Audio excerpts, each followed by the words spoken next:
আপন মনে দুপুরের গনগনে রোদে ফাঁকা রাস্তায় হাঁটছে শুভা। শরীরটা বড্ড ক্লান্ত। এই রোদের উত্তাপ আর সহ্য হয় না। গলাটা শুকিয়ে কাঠ হয়ে আছে। সামনের এক দোকানের সামনে গিয়ে দাঁড়ায়। এখন তার ঠান্ডা পানির প্রয়োজন, কিন্তু দোকানে তো কেউ নেই।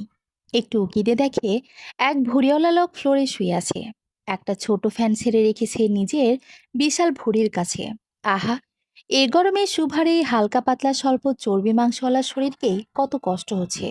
তাহলে এই বিপুল ভুঁড়িয়ালা লোকটার না জানি কত কষ্ট হচ্ছে। লোকটার দিকে তাকিয়ে খুবই আফসোস করে। ঠান্ডা পানির বোতলটা হাতে পেয়ে সে তা গলা ধারণ করে নেয়। আহ, শান্তি। দোকানের নিচে একটা কুকুর জিপা বের করে বসে আছে। গায়ে দগদগে একটা ঘা। হয়তো কোনোভাবে ব্যথা পেয়েছে, কিংবা কেউ এই নিরীহ প্রাণীকে আঘাত করে নিজের ক্ষমতা জাহির করেছে। আচ্ছা, ও কি গরমে এভাবে জিব্বা বের করে আছে? হতে পারে। শুভা কুকুরটার মাথায় কিছুটা ঠান্ডা পানি ঢেলে দেয়। কুকুরটা আতঙ্কে চোট করে উঠে দূরে সরে যায়। শুভা চু চু শব্দ করে কুকুরটাকে কাছে ডাকে। অনেক সময় মানুষের স্পষ্ট কথাগুলো মানুষ বুঝে না, অথচ এই অবলা প্রাণীগুলো অনর্থ কিছু শব্দেও মানুষের কথা বুঝে যায়। সেই বুঝ থেকেই কুকুরটা শুভার কাছে আসে। কুকুরটাকে আসতে দেখিয়ে তার ঠোঁটের কোণে কিঞ্চিৎ হাসি দৃশ্যমান হয়। হাঁটুতে ভর দিয়ে ঝুঁকে দাঁড়ায়। বোতল থেকে আস্তে ধীরে পানির একটা সরু লোহর কুকুরটার মুখের সামনে ফেলে। ঠান্ডা পানির সরু লোহটা সে জিব্বা দিয়ে সরুত সরুত করে পান করতে থাকে। একটু পর কুকুরটা নিচ থেকে মুখ সরিয়ে নেয়। আবার দিতে গেলে আবার মুখ সরিয়ে নেয়। বুঝতে পারে কুকুরটা আর খাবে না। বাকি পানিটুকু শুভা কুকুরটার ক্ষতস্থানে দেয়। কুকুরটাও চুপ করে থাকে, হয়তো আরাম পাচ্ছে। পানি শেষ হয়ে গেলে বোতলটা পাশে ড্রেনে ফেলে বাসার উদ্দেশ্যে চলতে শুরু করে। ইস, কি রোদ! গ্রীষ্মের কাঠফাটা রোদ। এই মধ্যে দুপুরে সবাই নিশ্চয়ই এখন ভাত ঘুম দিচ্ছে। আর সেই কাঠফাটা রোদে হাঁটছে। বাসায় গিয়ে গোসল করতে হবে। এই গরমে আর পারা যায় না। জনমানবহীন গোলের ভেতর দিয়ে কিছু দূর যাওয়ার পর আনমনা হয়ে পেছনে তাকাতে দেখে কুকুরটা তার পিছু পিছু আসছে।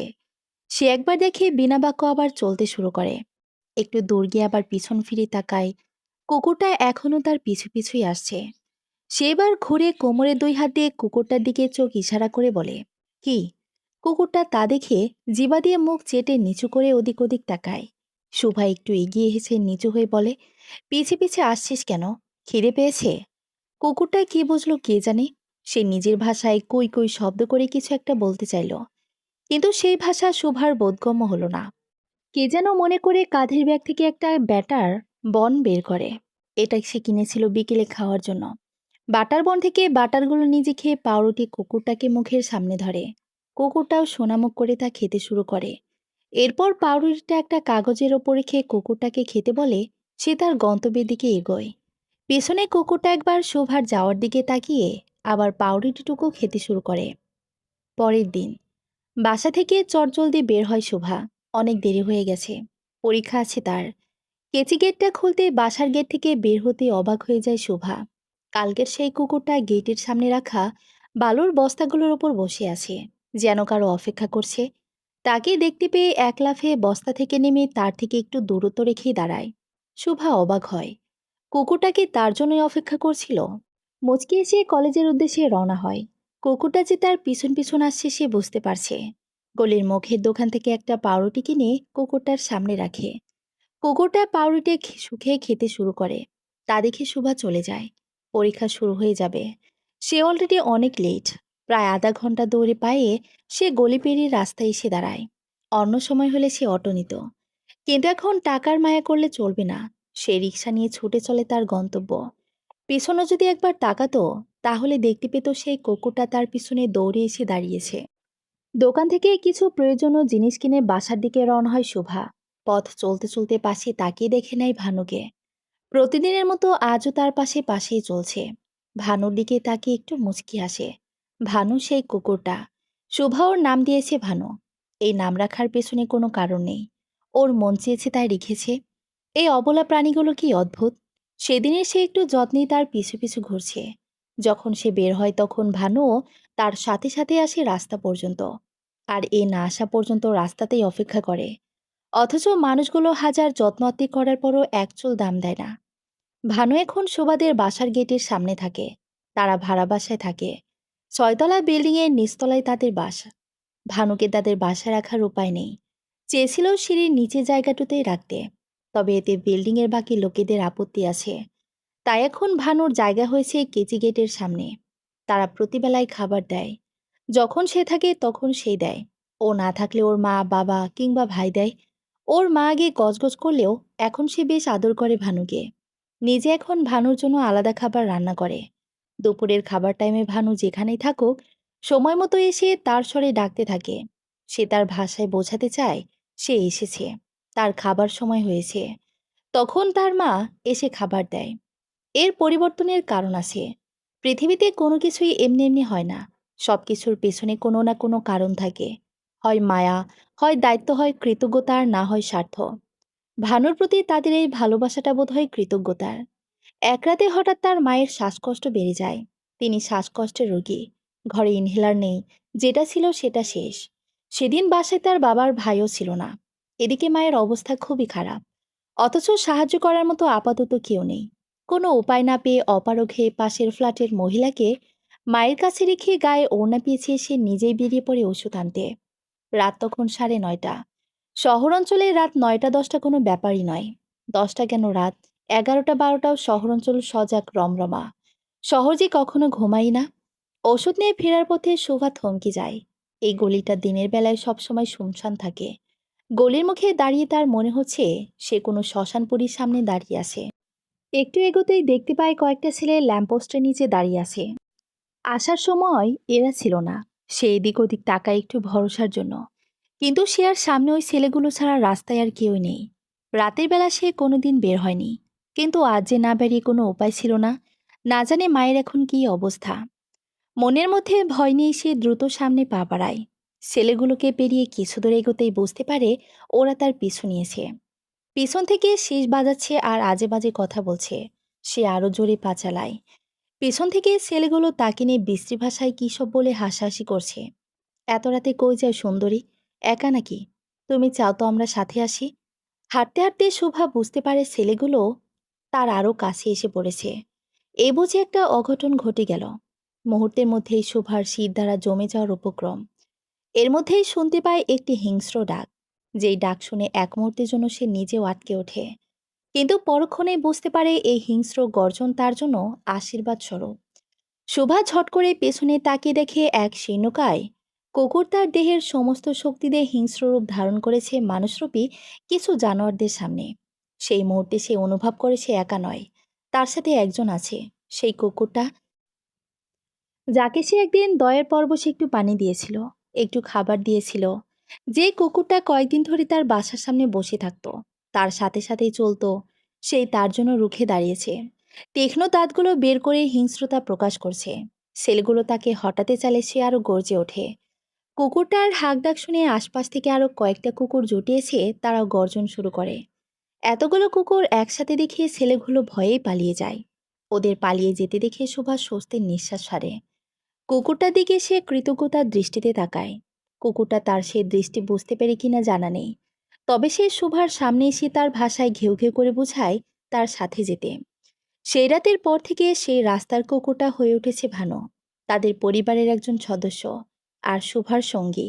মানুষরূপী জানোয়ারদের থেকে এই অবুজ প্রাণীগুলো সঙ্গী হিসেবে ঢের ভালো। পথ চলতে চলতে এসব ভেবে শোভা একটি দীর্ঘশ্বাস ফেলে। ভানুর দিকে তাকিয়ে ম্লান হাসে সে। রোজ তার সাথে সাথে রাস্তা পর্যন্ত আসে, আবার যখনই সে ফিরে তাকে সে রাস্তার সামনেই পায়। কিভাবে যেন শোভার আসার খবর পেয়ে যায় ভানু।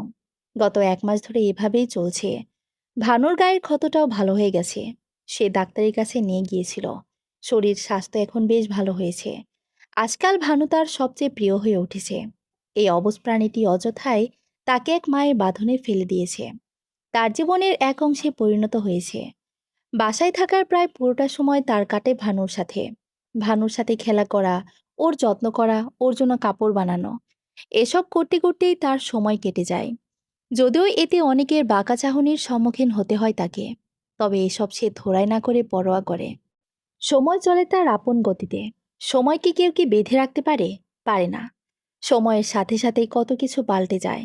দিন যায়, মাস যায়, বছরের পর বছর যায়। পাল্টায় মানুষ, তাদের ব্যবহার, পছন্দ অপছন্দ, রূপ প্রকৃতি, সব কিছু বদলায়। কেটে গেছে বিগত 5টা বছর। এই ৫ বছরে অনেক কিছু ঘটে গেছে, অনেক কিছু পাল্টে গেছে, পাল্টে গেছে শুভাও। তার বিয়ে হয়েছে বছর তিনেক হলো। না হয়েছিল, বিয়ে হয়েছিল, আবদ্ধ হয়েছিল এক নতুন সম্পর্কে। কিন্তু সেই সম্পর্কটা টিকে নেই। সম্পর্কটা টিকিয়ে রাখার জন্য কম চেষ্টা করেনি সে। নিজের সবটা দিয়ে চেষ্টা করে গেছে।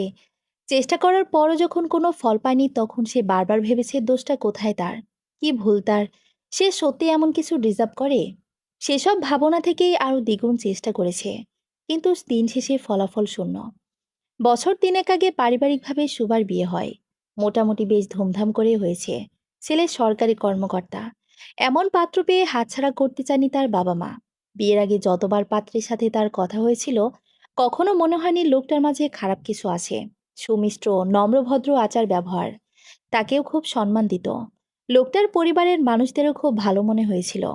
কিন্তু কে জানতো তাদের ভেতরে এত অন্ধকার ছিল। বিয়ের কয়েক মাস পর থেকে শ্বশুরবাড়ির লোকেরা তাদের আবদার পূরণের জন্য চাপ দেয় তাকে। তার স্বামীর গাড়ি চাই, দেবরের নতুন বাইক চাই, প্রতি মাসে ননদের ব্র্যান্ডের কাপড় চাই, আর শাশুড়ির তো সময় নেই অসময় নেই গাড়ির বোঝাই করে মেহমানদারি চাই। এগুলো নাকি আবদার। তবে তাদের এসবকে কখনো সুভার আবদার বলে মনে হয়নি। তারা কিন্তু জানতো সুভার বাবার পক্ষে তাদের এসব আবদারের কোনো কিছু পূরণ করার সামর্থ্য নেই। সেসব জেনেই তারা বিয়ে করে এনেছিল তাকে। ওর বাবা স্বল্প বেতনের একটা চাকরি করেন। বাবার স্বল্প আয়ের বেতনে তাদের সংসার ভালোভাবে চলতো না। অবশ্য তার বাবা মা তাদের কখনো কোনো কষ্টে রাখেনি। আর এই জন্য তার বাবা মাকে অনেক ত্যাগ স্বীকার করতে হয়েছে। বাবা মায়ের কষ্টটা সে বুঝতো। তাই আজ কলেজ লাইফ থেকেই টুকটাক টিউশনি করে নিজের পড়াশোনার খরচ নিজে চালানোর চেষ্টা করত। কলেজ লাইফ শেষে নিজের পাশাপাশি ছোট ভাইটার পড়াশোনার খরচটাও সেই সামলাতো। বিয়ের কথা পাকাপাকি হওয়ার সময় তার শ্বশুরবাড়ির লোকের এসব কোনো কিছুর আবদার ছিল না। তারা এক কাপড়ে তাকে নিয়ে যেতে চেয়েছিল। তবুও শোভার বাবা মেয়ের বিয়েটা বেশ ধুমধাম করে দিয়েছেন, যেন শ্বশুরবাড়ির লোকেরা এটা নিয়ে মন ক্ষুণ্ণ না হয়। এই জন্য তার বাবাকে বেশ ধার দেনাও করতে হয়েছে। সেই বোঝা তার বাবা এখনো টেনে যাচ্ছেন। তাহলে সে কিভাবে শ্বশুরবাড়ির লোকেদের এমন অন্যায় আবদার বাবাকে বলবে, তা তার মাথায় আসে না। সবচেয়ে বড় কথা, বিয়ের আগে যে মানুষগুলোর সুন্দর আর নির্মল ব্যবহার তাকে মুগ্ধ করেছিল, সেই মানুষগুলোর এ কোন রূপ। যেই মানুষটাকে ভরসা করে সে নতুন জীবনে পা দিয়েছিল, তার এ কেমন পরিবর্তন। তবে সবার সব পরিবর্তন সে মুখ বুজে সহ্য করে গেছে। কারো কথায় কোনো উচ্চবাচ্য করেনি। কেবল অকাতরে ভালোবাসা দিয়ে গেছে তাদের। ভেবেছে একদিন না একদিন সব ঠিক হয়ে যাবে। তার মাকে অবশ্য ফোন করে কয়েকবার এসব জানিয়েছিল। তবে তার মা বলেছিল ধৈর্য ধরতে, একসময় সব ঠিক হয়ে যাবে। সে ওই আশা নিয়ে বুক বেঁধেছিল। কিন্তু কিচ্ছু ঠিক হয়নি। বরং দিনের পর দিন তাদের অত্যাচারের শিকার হয়েছে। স্বামীর পরিবর্তন সবচেয়ে বেশি চোখে লেগেছে। আর মন, সে তো পুরো ভস্ম হয়ে গেছে। প্রথম প্রথম কেবল মুখের কথা দিয়ে আঘাত করত। এরপর তার শারীরিক আঘাতে পরিণত হয়। দিনের পর দিন শাশুড়ি, ননদ দেবরের খোঁচা গালাগালি, গায়ে হাত তোলা, আর রাতে স্বামীর, একসময় স্বামীর বিবাহ বহির্ভূত সম্পর্ক, রাতভর অন্য নারীদের সাথে ফোন আলাপ, ব্যক্তিগত পুরুষটির শরীরে অন্য নারীর আচর, সব তাকে ভেতর থেকে জ্বালিয়ে পুড়িয়ে ছাই করে দিয়েছে। বছর তিনেক সে সব সহ্য করে গেছে। একদিন আর সহ্য করতে না পেরে আওয়াজ তোলে। তার প্রতিক্রিয়া স্বরূপ টানা 3 দিন অমানবিকভাবে প্রহার করা হয় তাকে। স্বামী, শাশুড়ি, ননদ দেবর সবাই মিলে। তার শ্বশুর বেঁচে নেই। একদম ঘর বন্দি করে রাখা হয় তাকে। যদিও বিয়ের পর বাইরে বের হওয়া নিয়ে তার উপর নিষেধাজ্ঞা ছিল। বিয়ের পর হাতে গোনা 2-1বারই বাপের বাড়িতে যেতে পেরেছিল সে। সংসারে অশান্তি যেন না হয়, তাই সেই নিষেধাজ্ঞাও মেনে নিয়েছিল। কিন্তু সে মারের পর সুযোগ পেয়ে কোনোভাবে পালিয়ে আসে বাবা মার কাছে। তার মা মেয়ের এমন করুণ অবস্থা দেখে হাউমাউ করে কান্না শুরু করে। বাবা ভাইও বারবার কপাল চাপড়েছেন। সেদিনের পর গত 1 মাস ধরে শোভা বাবার বাড়িতেই আছে। নিজেকে ঘর বন্দি করে ফেলেছে সে। এখন আর কিচ্ছু ভালো লাগে না। কারো প্রতি আর কোনো অনুভূতি কাজ করে না। মা বাবা, ভাই, ভানু কারো প্রতি না। আজকাল সে বেশ বুঝতে পারে তার মা বাবা ভাইও পাল্টে গেছে। একদিন মা হাহুতাশ করেছে, তবে এখন সারাদিন নিজের কপালকে দোষ দেওয়ার মাধ্যমে শুভাকে কথা শোনাচ্ছে। বাবাও তার সাথে ভালো মন্দ কোনো কথা বলে না। ভাইও কোনো কথা বলে না। সে নিজেই কয়েকদিন আগ বাড়িয়ে ভাইয়ের সাথে কথা বলতে গিয়েছিল। কিন্তু তার ভাই খুব বিরক্ত নিয়ে জবাব দিত। আর কখনো দিতই না। অথচ এই ভাইটার জন্য সে কি না করেছে। সেই ভাইয়াটাও কি না আজ এত পর হয়ে গেল। সে নিজের বদ্ধ রুমে বসেও বাইরের গমগমে অবস্থা সে বুঝতে পারছে। কারণ আজ শুভার তালাকনামা এসেছে, তাকে তালাক দেওয়া হয়েছে। একটা নারীর জন্য এটা অত্যন্ত দুঃখজনক। কিন্তু তাকে এসব কিছু স্পর্শ করতে পারছে না। বাবার দীর্ঘশ্বাস, মায়ের কান্না, হা হুতাশ কিছু না। তার মায়ের ভাষ্য, সে যদি আর একটু ধৈর্য ধরত তাহলে নাকি সব ঠিক হয়ে যেত। কিন্তু আর কত, কবে ঠিক হতো? সে মরে গেলে? শ্বশুরবাড়ির লোকের পরিবর্তন তাকে যতটা না আঘাত করেছে, নিজের আপন মানুষের এই পরিবর্তন তাকে আরো বেশি নাড়িয়ে দিয়েছে। কি আছে তার জীবনে? কে আছে তার এই দুনিয়ায়? তার জীবনটা এমন উল্টে পাল্টে গেল কেন? সবাই এমন করলে সে কার কাছে যাবে? কে দিবে এই জবাব? সবকিছু পাল্টে গেলেও কেবল পাল্টেনি ভানু। তার অবস্থান পাল্টেছে, তার প্রতি মানুষের আচরণ পাল্টেছে। তবে সে পাল্টায়নি। এখন ভানুর স্থান হয়েছে সিঁড়ির নিচের অংশটুকুতে। তার জন্য বিছানাও করে দেওয়া হয়েছে সেখানে। সেখানেই সে মন খারাপ করে বসে আছে। গত 1 মাস ধরে সে আর আগের মতো নেই। শোভার বিয়ের পর থেকে তার মাঝে বিষণ্ণতা। বিষণ্ণতা। কেউ কি হাসলেন? অবুঝ প্রাণীদের মাঝে কি বিষণ্ণতা কাজ করতে নেই?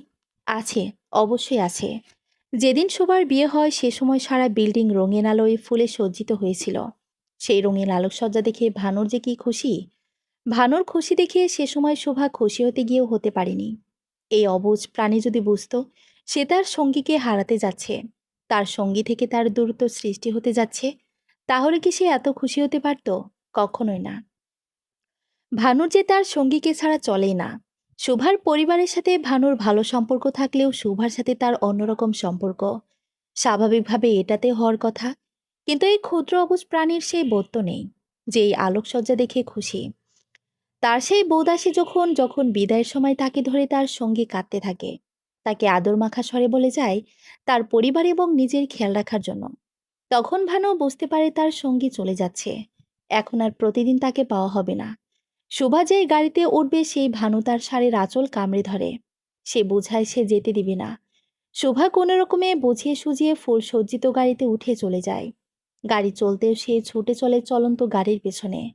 ছুটতে ছুটতে রাস্তা পেরিয়েও অনেক দূর এসে পড়ে, কিন্তু তার সঙ্গীর আর নাগাল পায় না। সে ওই রাস্তায় দাঁড়িয়ে তার সঙ্গীর অপেক্ষা করতে থাকে, কিন্তু তার সঙ্গী আর আসে না। এরপর এলেও তার এই সঙ্গীকে আর পায়নি, যে সঙ্গী মন খুলে হাসতে জানতো, যার মাঝে সুন্দর একটা মন ছিল, মায়া ছিল। এখন যে মেয়েটি ঘরে নিজেকে বন্দি করে রেখেছে, তাকে তার খুব অচেনা লাগে। এ তো তার সঙ্গী না। যেদিন শোভা বাবার বাসায় ফিরে আসে সেদিন থেকে তার সঙ্গী একদম বদলে গেছে। তাকে আর আদর করে না, খেলে না, হাসে না। সে শোভার কাছে গিয়ে তার পাশে বসে থাকে, তবুও শোভা তার দিকে ফিরে তাকায় না। কই কই করে শব্দ করে শোভার গায়ের সাথে লেগে থাকে, তবুও আদর করে না। কিন্তু আগে করত।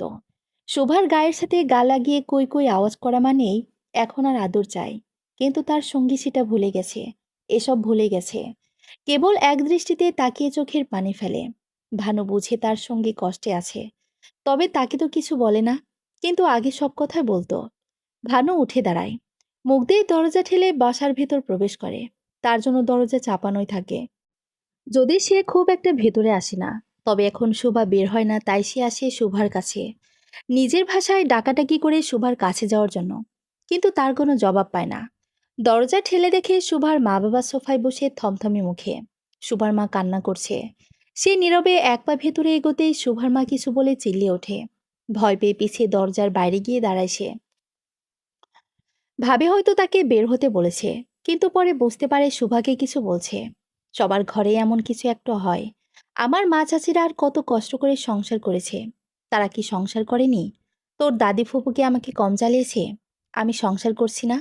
মেয়ে মানুষের মাঝে ধৈর্য থাকতে হয়, এত জেদ থাকলে চলে না।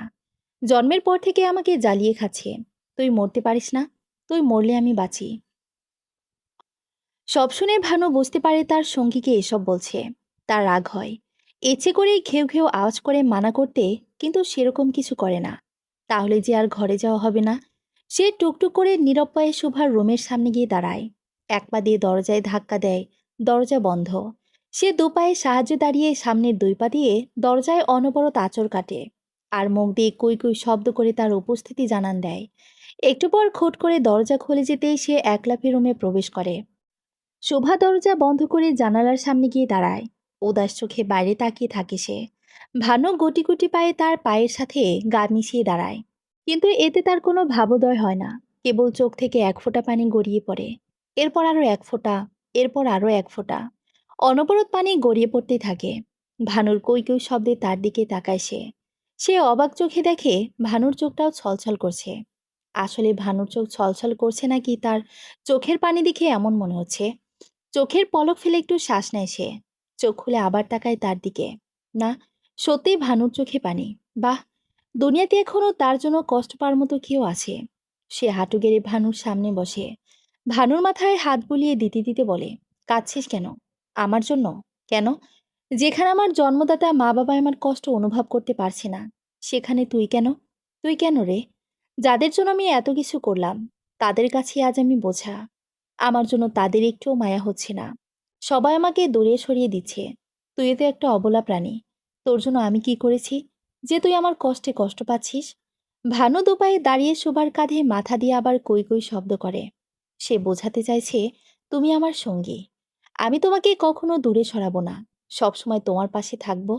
ভানুর সেই ভাষা শোভার বোধগম্য হলো কিনা জানা নেই। সে ভানুকে কোলে নিয়ে ঝরঝরিয়ে কেঁদে দেয়। সৃষ্টির সেরা জীব মানুষ। সেই মানুষই নিজের কষ্টকে লাঘব করার জন্য এক অবলা প্রাণীকে আঁকড়ে ধরে কাছে। আহ জীবন! ক্লান্ত শরীরটা নিয়ে বাসায় ফিরছে শোভা। আজকে সে একটু খুশি। জীবন থেকে সব সুখ, আনন্দ, আহ্লাদ হারিয়েই গেছে। কেবল বাকি আছে বিষণ্ণতা, দুঃখ, বেদনা, হাহাকার। এই অন্ধকার জীবনটার মাঝে আজ এক চিলতে খুশি এসেছে। সেই খুশিটাই সবার সাথে ভাগাভাগি করার জন্য মিষ্টি কিনে এনেছে। আর ভানুর জন্য তার পছন্দের খাবার এনেছে। সেই পলিথিনটা মুখে নিয়ে ভানু খুশিতে ঝলমলে তার আগে আগে এগিয়ে যাচ্ছে। একটু পরপর অবশ্য পিছন ফিরে তাকে দেখছে। ভানুর স্বাস্থ্যটা কমে গেছে। তার নিজের শরীর স্বাস্থ্য অবশ্য ঠিক নেই। শরীর শুকিয়ে কঙ্কালসার হয়ে গেছে। শুকনো ফ্যাকাশে মুখ। চোখ দেখলে মনে হবে চোখের নিচে কেউ কালি লেপটে দিয়েছে। আজকাল শরীরটা অল্পতেই ক্লান্ত হয়ে যায়। যেখানে মনটায় সুস্থ নেই সেখানে শরীরের কি দোষ? খারাপ সময় যখন আসে তখন একের পর এক আসতেই থাকে। তার ডিভোর্সের প্রায় 1 বছর হতে চলল। ডিভোর্সের কয়েক মাস পরই বাবা মারা যান। সেই দোষটা এসে চাপে তার ঘাড়ে। তার জন্য নাকি তার বাবা মারা গেছে। আশেপাশের মানুষের কটু কথায় এমনিতেই টেকা মুশকিল। তার উপর বাবার মৃত্যুতে সংসারের আয় রোজগার আর কমে যায়। ভাইটাও তখন বেকার। সংসারের ভার তখন পুরোটা এসে পড়ে তার কাঁধে। সদ্য বাবা হারানোর শোক, আপনজন এবং আশেপাশের মানুষের গঞ্জনা সবকিছু নিজের ভেতরে চেপে রেখে সংসারের হাল ধরে সে। চেনা পরিচিত কয়েকজনের সাহায্যে কিছু টিউশনি আর একটা সেলস গার্লসের চাকরি জোগাড় করে ফেলে। টাকার কাছে হার মেনে এত বছরের আবাসটাও পরিবর্তন করতে হয়। একে তো তার একাই ওই ফ্ল্যাটে থাকা সহ সংসারের যাবতীয় খরচ কুলায় না। তার উপর মানুষের কটু কথার তোপে বাসা পরিবর্তন করাটা জরুরি হয়ে পড়েছিল। এখন তারা 2 রুমের এক টিন শেড বাসায় থাকে। মাসখানেক হলো ওর ভাইও একটা চাকরি পেয়েছে। এখন অবশ্য আর্থিকভাবে মোটামুটি ভালোই আছে। কিন্তু টাকায় কি আর ভেতরের ঘা ভরে? মনের মাঝে যেই ক্ষতগুলো হয়েছে সেগুলো কি করে সরানো যায়? তা কি কারো জানা আছে? কয়টা বছর আগের জীবনটার কথা ভাবলেই এখন কেমন সব স্বপ্নের মতো মনে হয়। চোখের নিমিষে কিভাবে জীবনটা পাল্টে গেল। গায়ে দাগ লাগলো। বাবা নামক ছাদ হারালো। কোন জীবন থেকে এখন কোন জীবনে এসে পড়লো। সব পরিবর্তন হলেও কষ্টগুলো একচুল পরিমাণ কমলো না। বরং দিনকে দিন সেটা আরো গভীর হচ্ছে, আরো বাড়ছে। মা সারাক্ষণ সাপ সাপান্তর করে। ভাইটাও আজকাল খুব খারাপ ব্যবহার করে। উঠতে খোটা, বসতে খোটা। এর উপর আবার নতুন করে এক মরার উপর খাড়ার ঘা যোগ হয়েছে। এক মেয়ের সাথে সম্পর্কে জড়িত তার ভাই। মেয়ের পরিবারে সম্পর্কের কথা জেনে মেয়েকে অন্যত্র বিয়ে দিতে চাইছে। সুবার পরিবার থেকে প্রস্তাব দিলে তারা জানায় বেকার ছেলের কাছে মেয়ে বিয়ে দেবে না তারা। এখন তার ভাই ভালো চাকরি পেয়েছে। কিন্তু এখন নাকি তারা এমন পরিবারে মেয়ের বিয়ে দিবে না, যে ছেলের ঘরে ডিভোর্সি বোন আছে। আর তাদের মেয়েও সেই কথায় তাল মিলাচ্ছে। অথচ সে কিন্তু সবই জানতো। এটা নিয়ে তার উপর চড়াও হয়েছে তার ভাই। বাসা থেকে বের হয়ে যেতে বলে তাকে। মা তো তাকে সহ্যই করতে পারছে না। তিনি সবকিছুর জন্য তাকেই দায়ী করেন। এত কিছুর মধ্যে সে আজ খুশি। তার প্রাইমারি স্কুলের চাকরিটা হয়ে গেছে। এত কিছুর মাঝেও শিক্ষক নিয়োগের পরীক্ষাটা দিয়েছিল সে। এমনি দিয়েছিল, কিন্তু টিকে যাবে ভাবিনি। হয়তো আল্লাহর একটু রহম হয়েছে তার উপর। ভাবতে ভাবতে ক্লান্ত পরিশ্রান্ত শরীরটা নিয়ে বাসার সামনে আসতেই ঘরের ভেতর থেকে ওর ভাইয়ের উঁচু গলার আওয়াজ শুনতে পায়। ভানুকে নিয়ে ফুটপাতে বসে আছে শোভা। চোখ দিয়ে অঝোর ধারায় পানি পড়ছে। যতটা খুশি নিয়ে বাসায় গিয়েছিল, আল্লাহ সেই খুশিটুকু মঞ্জুর করলো না। আজ তার মা আর ভাই মিলে মেরে তাকে বাড়ি থেকে বের করে দিয়েছে। ফিরে আসার পর থেকেই তো সে মায়ের চোখের বিষ। কিছুদিন পর যুক্ত হয় ভাই। পৃথিবীতে আপন বলতে তো এই দুজন মানুষই ছিল তার। আজ থেকে তারাও রইল না। সুজনের প্রেমিকার বাবা আলটিমেটাল দিয়েছে, যদি দুদিনের মধ্যে তার মেয়েকে বিয়ে করতে পারে তবেই একমাত্র তারা রাজি। তবে শর্ত, সংসারের ডিভোর্সই বোন থাকা যাবে না। তারই ফলাফল হিসেবে সে আজ ঘর ছাড়া। আচ্ছা, ভাইটা না হয় এখন প্রেমে অন্ধ, কিন্তু মা, তার মা এটা কিভাবে করতে পারল? ছোট ভাই হয়ে বড় বোনের গায়ে হাত তুলে অথচ তার মা কিছুই বলল না। এই ভর সন্ধ্যাবেলায় যুবতী একটা মেয়েকে মারধর করে বের করে দিল, তখনও কিচ্ছু বলল না। মানবিকতার দিক থেকেও তো লোকের রাতটুকু থাকতে দেয়। সেখানে তো সে তার নিজের মেয়ে। তিনি কিভাবে পারলেন এমনটা করতে? আহ, তার ভাই, সে কিনা করেছে এই ভাইটার জন্য, কোলে পিঠে করে মানুষ করেছে, অথচ সেই কিনা আজ তার গায়ে হাত তুলল। কদিনের সেই ছেলে তাকে টাকার গরম দেখায়। এই তো কটা দিন হলো চাকরি পেয়েছে। এর আগ পর্যন্ত গলাত করা না খাবারটাও তার উপার্জনের পয়সা এনেছে। সেই ভাই কিনা বলে তার পিছনে কত টাকা খরচ করেছে তার হিসাব দিতে। টাকার হিসাব না হয় দিল, কিন্তু ছোট থেকে যে এত আদর ভালোবাসা দিয়ে বড় করলো, তার হিসাব কিভাবে দিবে সে? সেই আদর স্নেহের মূল্যই বা কিভাবে চুকাবে তার কদিনের টাকাওয়ালা ভাই? তার মার ভাষ্য, সে নাকি তাদের ঘাড়ের বোঝা, অথচ বাবা মারা যাওয়ার পর তার জন্য ওরা দুবেলা দুমুঠো খেতে পেরেছে, মাথা গোঁজার ঠাঁই পেয়েছে, আর সেই নাকি তাদের কাছে বোঝা। হায়রে মা জননী! ভানুটাকে ভাবনা থেকে বেরিয়ে তার দিকে তাকায় শোভা। ভানু একটা পলিথিন তার দিকে ঠেলে দেয়। সে ভ্রুকুচকে পলিথিনটা খুলে দেখে তাতে একটা পাউরুটি। সে অবাক হয়ে তাকায়। সে তাকাতেই ভানু পিছনের দোকানের দিকে দেখায়। সেদিকে তাকিয়ে দেখে ছোট্ট একটা চায়ের দোকান। সেখান থেকে একটা লোক উকি দিয়ে তাকিয়ে আছে তাদের দিকে। ভানু পলিথিনটা বারবার তার দিকে ঠেলছে। শোভা বুঝতে পারে ভানু তাকে খেতে বলছে। টপ করে তার চোখ দিয়ে আবার পানি গড়িয়ে পড়ে। শোভা আজকে সারাদিন ধরে না খাওয়া। কাজে দেরি হয়ে যাবে দেখে সকালেও খাওয়া হয়নি, দুপুরেও হয়নি। খবরটা পেয়ে ভেবেছিল বাসায় গিয়ে সবাই একসাথে খাবে। এখন রাত প্রায় ৮টা।